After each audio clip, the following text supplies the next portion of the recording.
Hi, and welcome to Axelbank Reports History and Today. Conversations with America's top nonfiction authors and why their books matter right now. I'm Evan Axelbank, and today we're going to speak with Dr. Peter Coleman, the author of The Way Out, How to Overcome Toxic Polarization.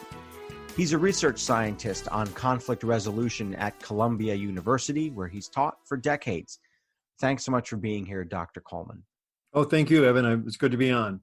Before we start our interview, I want to invite listeners to our Patreon page to ask for your support in keeping the show going. Go to patreon.com/AxelbankHistory. We will donate part of your contributions to a charity for children's literacy. You know the feeling when a baseball player you don't like suddenly comes to your team and hits a big home run, and suddenly you don't hate him so much?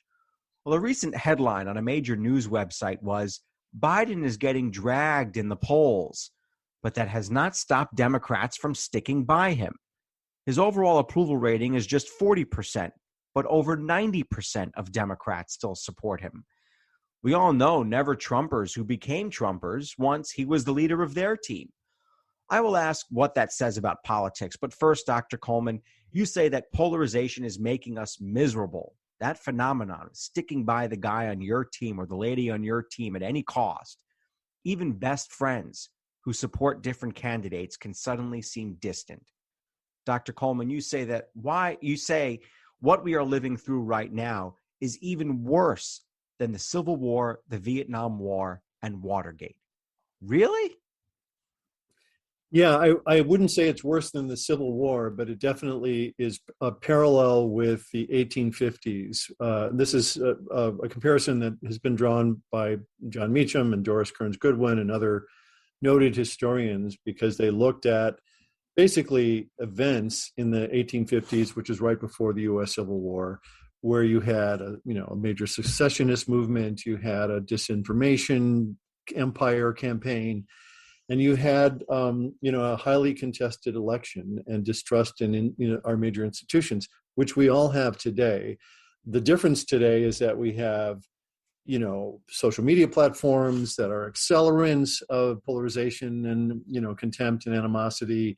We have the politicization and entertainmentization of mainstream news, which contributes to it. And we have a country with more than 400 million guns. So we are in a place where the patterns of division are increasing exponentially, and the potential for violence is high. And so, I think it's definitely, I lived through the 60s. I wasn't here in the 1850s, and I wasn't here at other tumultuous times in our history. But I think the potential for things getting a lot worse before they get better is high.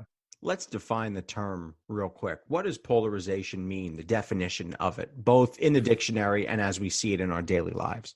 Yeah, great question, because polarization is a phenomenon in science. It's really just when you see basically elements move away from one another toward one pole and away from the other. So, we're kind of attracted to one side and repulsed by the other side.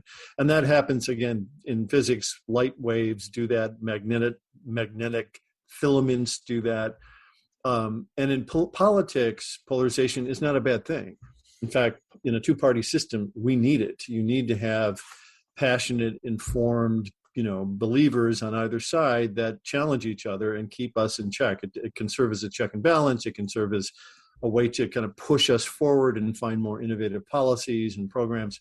So it's a good thing. And in fact, in the 1950s, there was a period where our two-party system overlapped too much, and people felt like they couldn't see daylight between them, and they needed more polarization. So that's a good thing. What's different today is that we are in a state that I call toxic polarization, and this is when we're really alienated so much from the other side that we have less contact, less communication. We kind of ruminate within our own camps about them. We see them as more extreme than they really are. That triggers more extreme attitudes and reactions within us.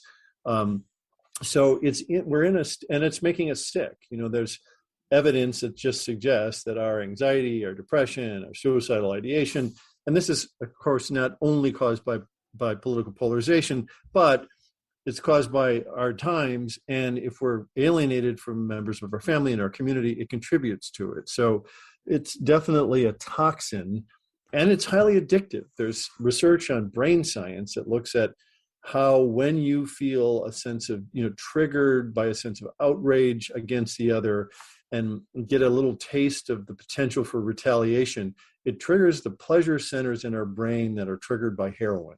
So it is a narcotic substance that can be addictive. And unfortunately, many businesses and politicians understand this, right? They play on our addiction to this. The social media platforms know it. They play on outrage, and contempt and contention. It's the coin of the realm. But so does mainstream media, and certainly so do many politicians. That's of course also true with the way districts. I should say it's reinforced with the way congressional districts and state legislative districts are drawn to further put people in their camps, and then the representatives don't have to appeal to a large swath of the electorate, just the people they've chosen to appeal to. Let me add, though, I think that's true. It's true that gerrymandering does that. It puts us in camps. It makes the politics and campaigns more toxic. But it's also true that Americans are sorting ourselves. Not only on the internet do we get sorted, but physically we're moving away from each other. So Republicans are moving closer to Republicans, Democrats closer to Democrats, not just across rural urban divides, but within cities. You're seeing these within neighborhoods. And this is a recipe for the potential for violence.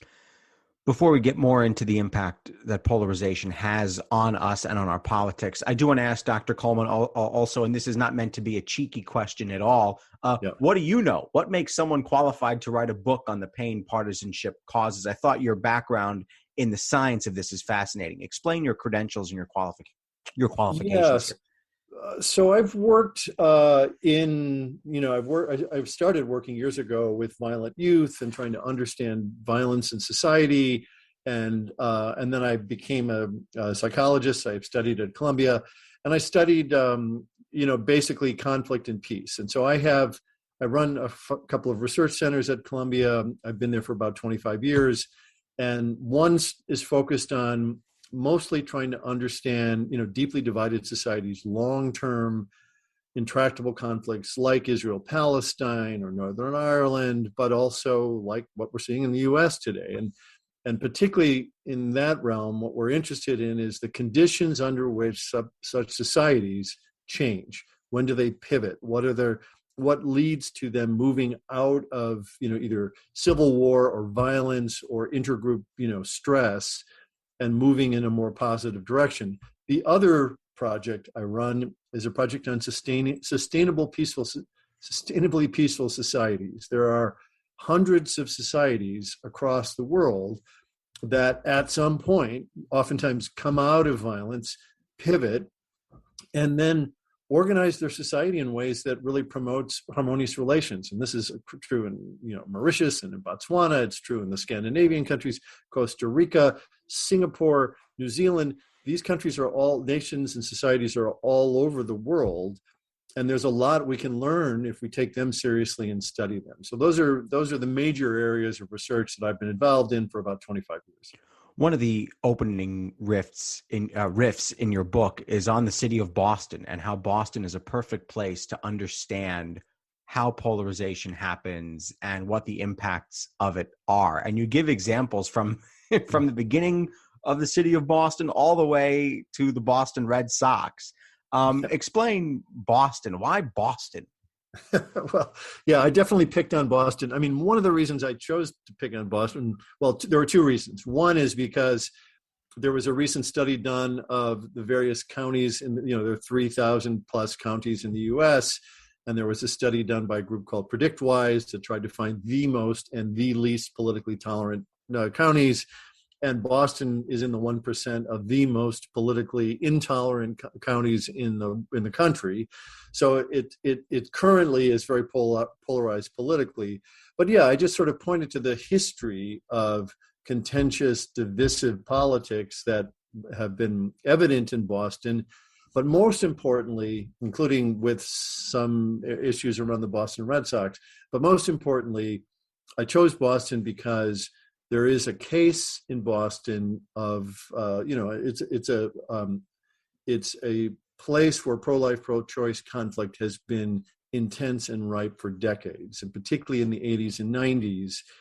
The rhetoric around pro-life and pro-choice. It's a highly Catholic city. I think 36% Catholics there, and the tensions there at that time were at a peak, and there was then this horrible shooting that took place in several clinics and women's centers, and several people were killed or injured, and it was a rupture. And at that time, one response was that a group of women leaders that were 3 pro-life, 3 pro-choice were invited to come together in a secret clandestine dialogue just for 4 meetings. And they did. They came together. They were terrified to meet with the other side. They feared for their lives. They feared for their reputations and their careers. But they had enough trust in the conveners of this process, a group called the Public Conversations Project at the time. And in doing so, they just agreed to kind of continue the conversations, as difficult as they were, as painful and threatening as they were. They continued these dialogues for 5.5 years. So they ultimately went that long. And ultimately, what's interesting about the dialogue that took place there on this issue is that the women grew to become very close and affectionate for one another and respectful of one another, and really appreciate the wisdom and the care and the seriousness of both sides. And B, they became further apart in their attitudes on pro-life and pro-choice. In other words, talking to people that they cared about in really honest ways actually moved them further apart. But they did so in a way where they didn't vilify the other side. They didn't see them as evil. They saw them as people who differ on a very important issue from them, and who are caring and decent people. And what ultimately it affected was how they did their advocacy and activism, the kinds of rhetoric they put out in the community, and they radically changed that. And ultimately, some argue that it helped turn the temperature down in the country on this issue because of their leadership, which was considerable. And you say that our perception of the others, in quotes, is off, that the other side is not as extreme as one side might think. Yeah, that's true. There's a group called More in Common that has been studying this, and they find this perception gap. So we believe, Democrats believe that most Republicans, particularly Trump Republicans, have much more extreme attitudes and positions on different policies and take more extreme actions than they actually do. And the same is true on the other side. Republicans see that. So what that does is, if you believe the other side is much more extreme, it tends to elicit more extremism in our own attitudes, in our own reactions and actions. So there's a bit of a self-fulfilling prophecy that happens when we see them as further out than they are. Speaking of, you wrote this book during the last few years, and our country, we got a real crash course in polarization the last few years. COVID-19 turned into a tremendously partisan issue. Yeah. Social justice marches. There was an impeachment. There was it just so happens there was an election in 2020. Yeah. How did your experience watching all of these things go down on TV, on the internet, on social media impact the way you wrote the book? Well, that's a great question. It was a strange era to be working on this book. On the one hand, I could feel a sense of urgency because things seemed to be heating up and so difficult. And I felt that some of the responses and reactions, were good and well-intentioned people, trying to kind of bridge the divides, were not sufficiently informed by the research. They were doing well-intentioned, like encouraging people just to get together across the Trump divide and have a cup of coffee and meet each other and talk it out. But oftentimes those things would backfire and explode and make people feel more alienated. The Pew research finds that something like 70% of the left and the right that come together with the other side and have a conversation leave feeling worse, more alienated, more frustrated, and less engaged. So I wanted to, as I was writing this, I felt a sense of urgency about doing this, but yeah, constantly there were events that were taking place that were more outrageous than the previous events, all the way up to January 6th and the storming of the Capitol. And so it's kind of an extraordinary time. Right. I mean, yeah, it's extraordinary time to be sitting and trying to think about what do we do as this runaway train, continues to run away and even get derailed. When I say that I forgot about that, I didn't mean that I forgot about it. I meant that I didn't mention it in that brief list I just gave. You say in your book that this is not about winning the fight against polarization. You say it's about finding a way out of the polarization. What do you mean by that? Well, so what's important to realize is that it like the women in Boston, it is okay to fundamentally disagree with people on moral issues, but not basically create the conditions where violence occurs. And so we have to figure out how to pull this country back from political violence, from the spike in hate crimes, the spike in hate groups that we see across the country, and pull us into, a more reasonable and functional, frankly, kind of space. So, and there are two ways to do that. One is that you continue to fight the fight, but doing so and vilifying the other just escalates things. The other is to find alternatives. You find ways of speaking, ways of working across the aisle. And fortunately, one of the benefits of writing this book for the past several years is that I've learned about countless groups in community levels, in Congress, in journalism, in business, that are doing this work. There are good bridge building, organizations and groups happening across the country, thousands of them. And that's, hopeful. And so my book tries to kind of highlight them, encourage people to find them, work with them, learn from them, because there is in every community good actors that are trying to bring the temperature down and keep people in a more civil place, so that as a democracy, we can be more functional and move forward and address some of these major problems that we're facing, and not just, get derailed by oftentimes ridiculous conversations about whether we should build a wall or not.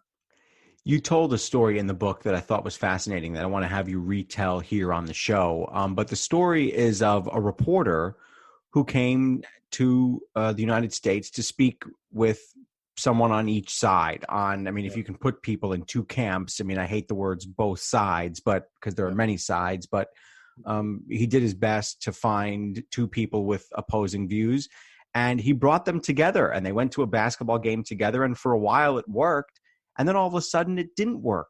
What was the breakdown there? Explain what their goal was and how close they came to achieving it or not.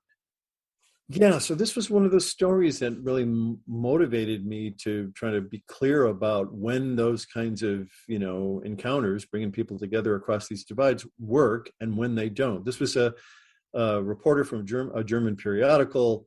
He came here right after Trump was elected, met these two men. One was a yoga teacher in Brooklyn. One was a vet and worked and lived in Pennsylvania. He was a Trumper. The Brooklynite was adamant anti-Trumper, and they both were interested in kind of meeting each other.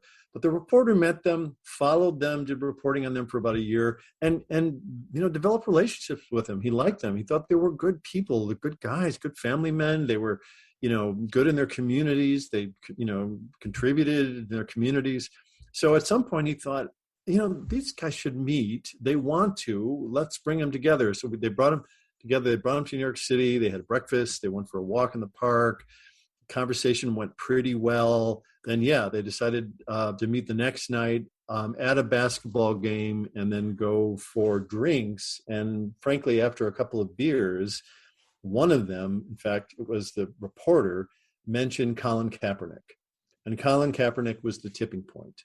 And at that point, one of them started to say the F-bombs and the other got triggered and they just went off and it got threatening and they stormed out and never agreed to come back together again or to talk to the reporter.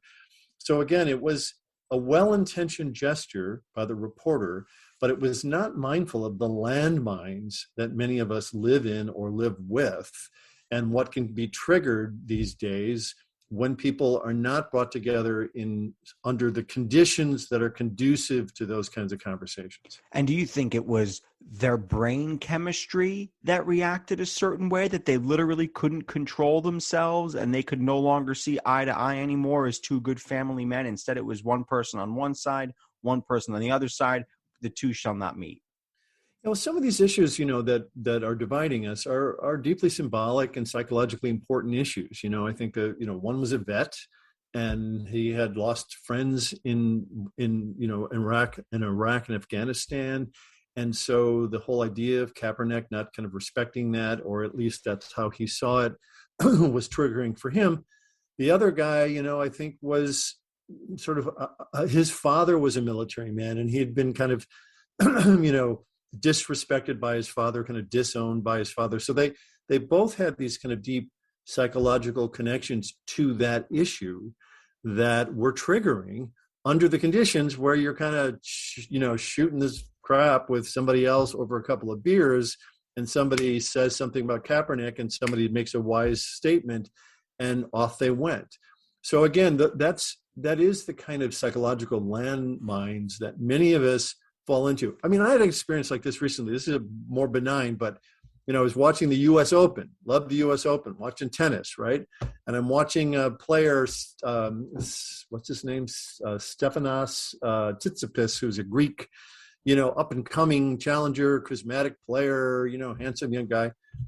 And I learn in the context of this that A, he's an anti-vaxxer. B, he's a vocal proponent of anti-vax, so much so that the Greek government has had to kind of, distance themselves from his position, and see that over 50% of the players are not getting vaccinated, of the tennis players. And so hearing that triggered me because A, I had COVID, B, I've been vaccinated 3 times, with some consequences, but, feel protected. And I feel, so suddenly I had trouble watching the U.S. Open. I had trouble, enjoying this kid's even something tennis. You enjoy, yeah. Yeah, I loved and usually really appreciate, but the politics of it, and again, my experience was kind of selfishness of it, misinformation, or the hubris of it, whatever, triggers me, right? And so it derails me, and it affects my life. These landmines are all over us, and we see it with mask mandates. We see it there. There have been this intense spike of violence on planes against flight attendants and other passengers because of people denying masks or refusing to participate. So this country is filled with these things that are all tied to the politics of division and to the weaponization of things like COVID. COVID, is a biological threat to the human species. It should have been a uniter. It should have brought us together in solidarity to fight this thing and to take it down and to protect ourselves and our communities. Instead, it gets weaponized, continues to be weaponized politically, which just speaks to how much of a first order problem our political polarization is, so much so that it trumps, sorry for the pun, but it trumps, a pandemic, a global pandemic. And yet,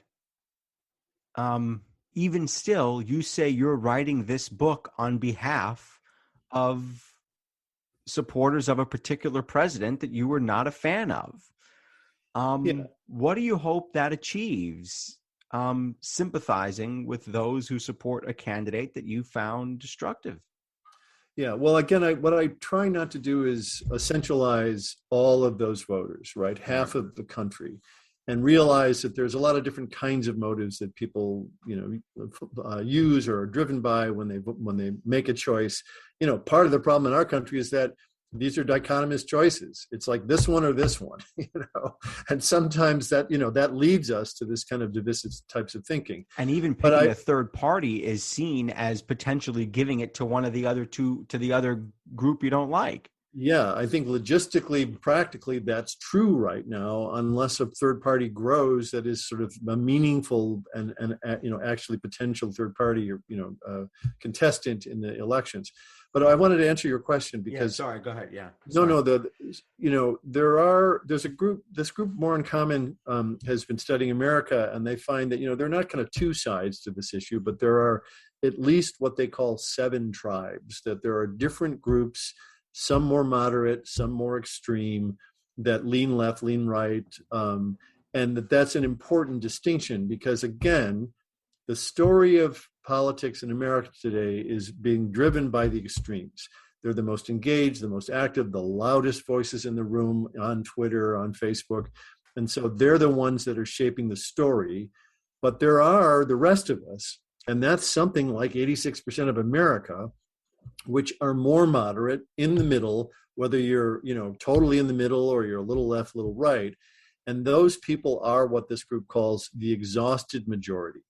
They're a group of Americans that are either disengaged from politics because we're so disillusioned, or we're just fed up. We're fed up with the screaming and the news and even the comedy. It's like all an attack on the other, and people are fed up with it. And to some degree, what our research tells us is that's a good thing. It's a hopeful thing, because one of the conditions that's oftentimes necessary for warring societies to stop and pivot is that kind of exhaustion and really what they call a mutually hurting stalemate. We feel like this is too painful. The status quo isn't helping us. This constant fighting and bickering and weaponizing is getting us nowhere. We need to find another way. And so this is a promising time, as exhausting and toxic as it is. Man, you just beat me, because I was just going to get there to the 3 factors that have to be in place to help end this kind of polarization. So instability is one, a harmful stalemate is the second one, which is what you're talking about there. And then, of course, the third is an opportunity. I feel like 1 and 2, instability and a stalemate, are taken care of. But how about 3? Where do people find the opportunity at this point? Yeah, so that's what the book's about. I mean, I wrote this book to explain to people what they can do, because there are a lot of good books out and films and accounts of, and it's easy to see polarization in our world and how it's run away. So people get that, and I don't think we need to kind of reinforce that. But we need to recognize that it's not a small problem. It's not something that I can just fix by sitting down with somebody on the other side and having a conversation, because that doesn't work. So what the book offers is kind of 5 things. These are things that I've cherry picked from either our research or from other good, robust research that helps us understand what to do. What are the kind of activities that we can do in our life that make a difference? My favorite is change your theory of change. I love that one.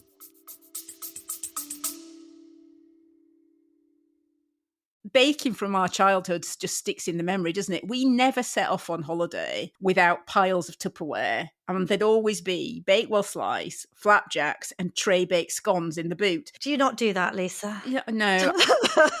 Sadly, I do not stack the Tupperware in the back of the car when we go off on holiday. Oh.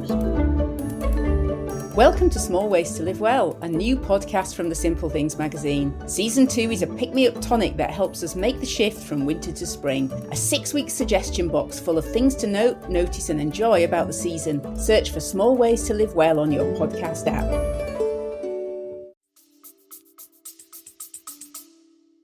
Yeah, well, again, we tend to, humans think about problems like clocks, and this is a distinction that Karl Popper offered, who's a philosopher of science. And he said, that most of the problems we face in our life are clock problems. If our car breaks down, you get a mechanic, they find it's your carburetor, they replace it, and you get back in your car. If your computer breaks down, you send it in, they've, replace the motherboard, then you're back in business. So that's how we tend to think about solving problems, is that they're, You take things apart, you find the thing and you fix it. So when people said, all right, well, let's just bring this yoga instructor and this guy from Pennsylvania together, having a conversation, that's going to help. That's going to fix it. Well, it didn't, because there are too many other things that are pulling them apart against each other, even though this was a well-intentioned gesture. So if we think about this kind of era of toxic polarization as like any other political era, and that the solutions are the same as they've always been, we're wrong. We have to really see this different. So I liken this current state of affairs, of political affairs in the US, to addiction. It's a biopsychosocial structural problem, which means that it's already changed my physiology. My neurological structures are such that I'm much more inclined to listen to some kinds of news and get some kinds of information, and really have to push myself to even process other information. That's like a neurological structure that's evolved, in addition to my psychology, to my social networks, who I talk to, who I don't talk to, where I live, where I don't live, where I choose to go on vacation, where I won't go on vacation, the internet that I watch, the media I watch. There are many levels that are pulling us apart. And so this is not something that can be fixed by just deciding, okay, I'm fed up, I'm just going to reach out to my neighbor and talk to them, because it doesn't work. So we have to think about this as a radically different kind of problem and approach it in a different way. Explain I love some of your chapter titles. They were a lot of fun. Explain what locate the latent bubbles means. Yeah. So in any family or any, or workplace or community, or even, scaling it up, there are good people, So in my family, if there's a tension, I have a bunch of siblings. And if I have tension with one of my siblings, and I try to work it out and we keep getting into worse places, then I turn to the one person in my family who we all sort of hold in high esteem, right? My oldest brother. And I turn to him and say, hey, we need help with this because, Patrick and I are not getting anywhere. We're stuck on these issues. Can you help us with? And then the three of us sit down, and it helps because he is held in esteem. We trust him. We really care for him, and he's a good broker of that. So most families, all workplaces, and all communities have these things which are called positive deviants. And I call them that because at a time when people are physically moving away from each other, when people assume the worst of each other, when we don't trust our government anymore, we don't trust the media, we don't trust lawyers, we don't trust business, in these times, there are some actors or some groups that we can trust and that we do trust. And so I recommend that you find them and you reach out to them and say, can you help us with this? Can you help me talk to my brother or my brother-in-law? We have some tensions at work, so maybe there's someone else that you bring in. Or you look at your community. There's a website that I want to point people to called the Bridging Divides Initiative. It's out of Princeton, and it's a map of the U.S. And if you go to it, you can zoom in and you can click on your county or your town, and it will tell you the kinds of groups and organizations that are there that are bringing people together across divides. It might be racial divides, it might be political divides, but they're good at this. They've done this for a long time. They know how to create conditions that are safe for people where they can have these conversations in a way that helps. And those are positive bubbles that exist in a sea of, tension. And so finding those, the good news is they exist, and they exist all over the country, and they exist in different sectors. They even exist in Congress today. There are groups in Congress that are doing really good bipartisan work, despite what we see on the news. So finding them first, as a first step, is a way to, again, engage with this problem that is bigger than us. How do we address what's in your chapter about adaptation? The question you ask is, who is going to lead?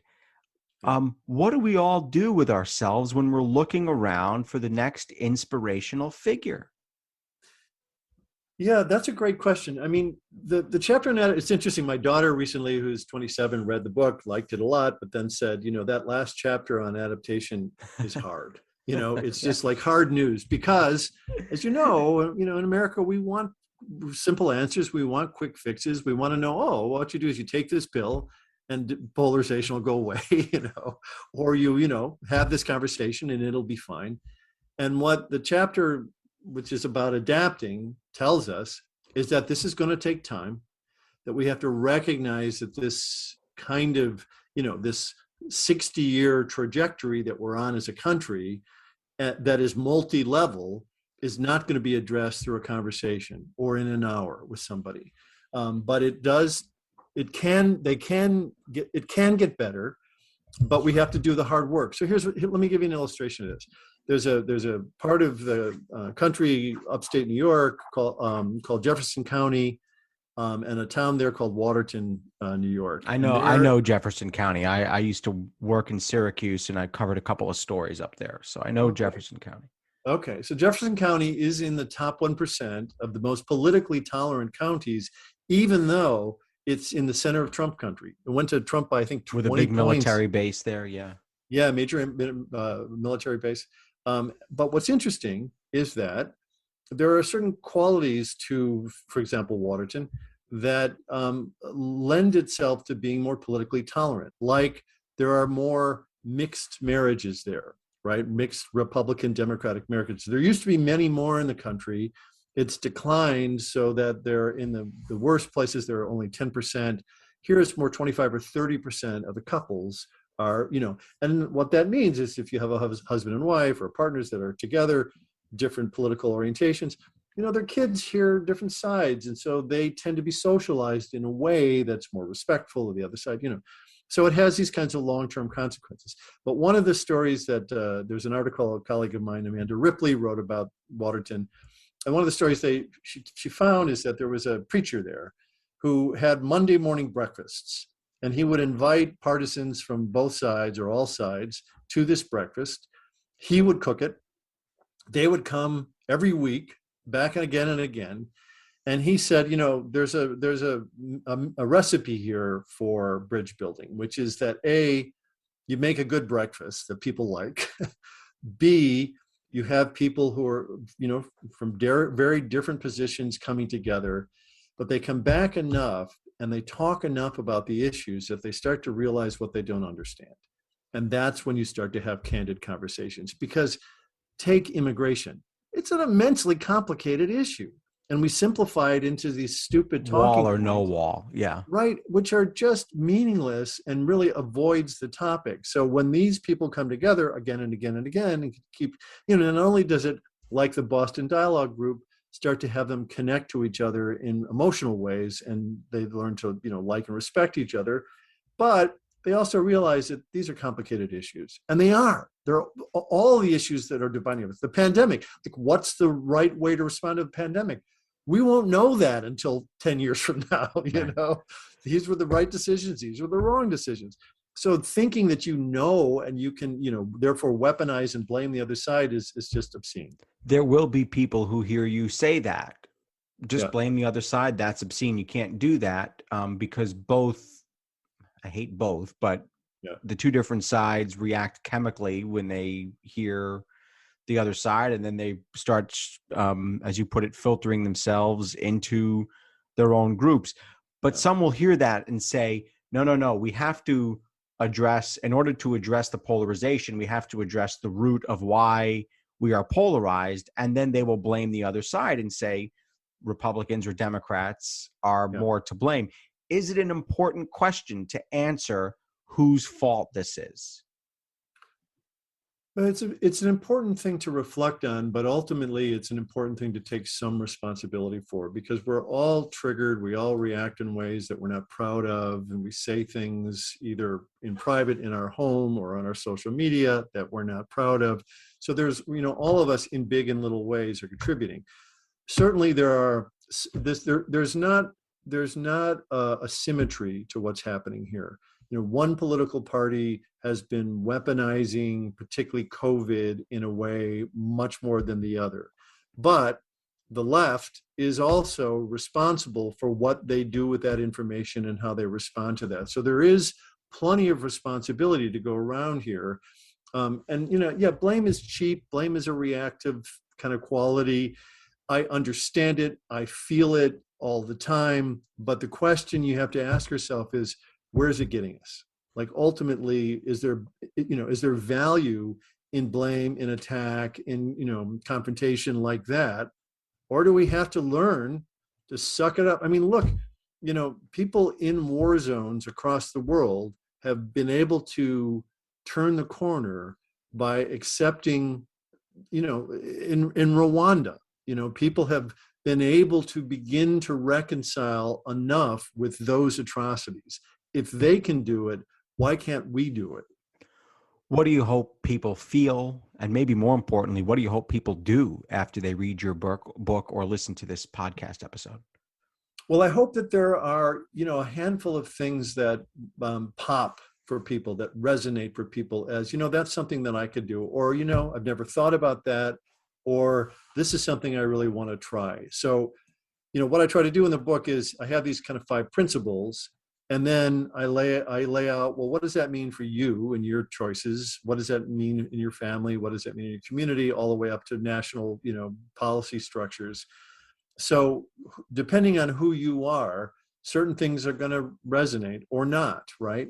I would like people to walk away with a few things that they can do. The book culminates in a set of what I call new rules, which are, if you find yourself triggered by somebody, some tweet that came out, or something that's said on the news, or something your neighbor says, these are nudges. These are small things that you can practice in your life and say, okay, let me try this. I want to do this, but let me try this. And those give people a sense of efficacy in this time. We do all feel like we're just suckers and we're being played, and it is making us sick. And so if we can be mindful of that, then we can try to find some kind of control over this runaway train and start to make at least changes in our own life, if not, at a higher level. But let's face it, we all the time think we need to address a friend of ours or a family member who's saying things that make us angry. Yeah. Let's just say that we do what you say we shouldn't try to do, which is sit down and try to explain to them our side, or at least you say that it doesn't work. Yeah. How can we sit down with somebody? What should we say to somebody when we just feel we have to express ourselves? You're saying something that offends me or hurts me. So again, you may need help with that. It may not be something that you can just do yourself. I mean, if you've tried to have that conversation with a neighbor or a friend or somebody that you feel increasingly estranged from, and it's going nowhere and getting worse, then you may need to invite somebody else in to do it. But one of the, I just posted a piece on Thanksgiving because people are anxious about, we're in a place where people are going to start to get back together. And we have these divides, and it might be a mask divide or a vaccine divide or a Trump or, whatever. And what I say to people is, look, the first thing you want to ask yourself is, what do I hope will happen in this, at this dinner? Do I hope it goes well? Is it warm, that we have some fun? Or, do I want to take this guy on again and shame them and humiliate them and show them how wrong they are in their decisions, right? Well, if that's really what you want to do, have at it, enjoy it, go for it. But no, it's going to escalate. That's what it does, right? If your intention is to not do that and to have a different kind of conversation, then what I recommend is, if there's I have a brother-in-law, and my brother-in-law is pretty rigid in his thinking, and I know this is going to get tough. Well, I may reach out to him beforehand and say, look, let's not do this at Thanksgiving because it makes, our mother sick and it's problematic for everybody else. It's stressful. But I tell you what, Friday, let's you and I go for a walk. Let's go for a walk outside, which, by the way, is a chapter in the book, that there is real value and utility in actually physically getting up with people you differ from and walking side by side outside, because it's a kind of secret weapon. It helps connect you in ways that are physiological, and that kind of movement together is helpful. And, and then try to not launch immediately into politics, but launch into what's important to you right now, what's happening for you that's important in your life right now, and ask them the same, and try to find ways to connect like that, and eventually move back into an issue once you feel like you've built enough trust or rapport. But again, these are not short conversations. These are not, let's have a beer and solve this issue. You have to do the groundwork to get to a place where you can have the conversation over these important differences that you feel good about. We all know how this feels, or at least if you have a phone that has Twitter on it or Facebook on it, and you sit there and you find yourself boop, boop, boop, scrolling. The term is doom scrolling. Yeah. We all need a break from this. Yeah. What are the best ways we can put the phone down, and how do we tell ourselves it's okay? You don't have to keep scrolling. You don't have to keep reading these posts that are making you angry. What do we have to remind ourselves in our internal dialogue every day to get ourselves to stop doing these things that you say are making us sick? Yeah. Well, it's a good question. I mean, I do think that we can all, in small ways, we can start small. So, agree to turn your phone off for an hour a day. There's some time maybe that you get particularly seduced, turn it off, and just say to people, I'm between 1 and 2, I'm out of here. Just know that. And start small so that you can kind of wean yourself off of the addiction that is our phones, right? We are all highly addicted to it, and literally addicted to it. So one way to do it is that. But there are, bigger things that we can do. I mean, it's no coincidence that we get addicted to Facebook and Twitter and, Instagram, because it is about competition, social comparison, confrontation, provocation, outrage. Those are the feelings that these companies are playing on and preying on. So we, certainly the government has things that they can do in terms of different kinds of regulations, or a fairness doctrine, or bringing that back. But the consumers have power too. The consumers can say, I am pulling off of Facebook, or I am pulling, if you're going to do this, we are out. And I think there's got to be more political action like that. That's bottom up political action, which frankly feels good when you start to realize that you're being manipulated by billionaires who just want more billions. What's next for you? What you've written the way out? Don't write the way in. I'll tell you that. What research are you working on now? Yeah, the biggest project that I have right now is working on sustainably peaceful societies. We've been for now about 10 years visiting and studying these places that are kind of fascinating places where you learn interesting insights. So, give like me an one example. place, Yeah. Well, there's one place, Mauritius, that we've done some local work with. We have local partners in Mauritius. Mauritius is the most peaceful nation in Africa. It's an island off of the east coast of Africa, but it's a highly multi-ethnic place. There's a lot of Hindus and Muslims and Christians, and there's inequality. There's a history of slavery and indentured servitude. So it's not a place that has always been some utopia. It's had a lot of problems, but they're today really proud of the fact that they are very tolerant, very peaceful. And so here's one insight that I got. There are all of these different religions that are living together, and they really value the fact that people are spiritual, but there is a taboo against proselytizing.